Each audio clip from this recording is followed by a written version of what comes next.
വർഷം മുന്നേ നട്ട കൂർക്കയാണ്. ഇത് വിളവെടുക്കാൻ വിളവെടുപ്പ് നടത്തുകയാണ്. നമുക്ക് അത്യാവശ്യം കുറച്ച് കൂർക്കയൊക്കെ ഉണ്ടായിട്ടുണ്ട്. കാര്യമായിട്ട് നമുക്ക് ഇതിനൊരു വളവും കാര്യങ്ങളൊന്നും ഇടാൻ പറ്റിയില്ല. എങ്കിലും കുറച്ചൊക്കെ നന്നായിട്ട് കൂർക്ക ഉണ്ടായിട്ടുണ്ട്. ഇത് ചകിരി മടലുമേക്കൂടെയൊക്കെ പോയിട്ട് അതുമ്മ വരെ കൂർക്ക ഉണ്ടായിട്ടുണ്ട്. കണ്ട നിങ്ങൾക്കും ഇതേപോലെ തന്നെ ചെറിയ ഗ്രോ ബാഗിലൊക്കെ വീട്ടിൽ അത്യാവശ്യത്തിനുള്ള കൂർക്കയൊക്കെ നട്ടുണ്ടാക്കാൻ പറ്റും.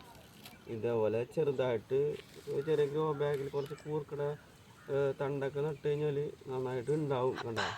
ചകിരി മടലുമ വരെ കൂർക്ക ഉണ്ടായിട്ടുണ്ട്.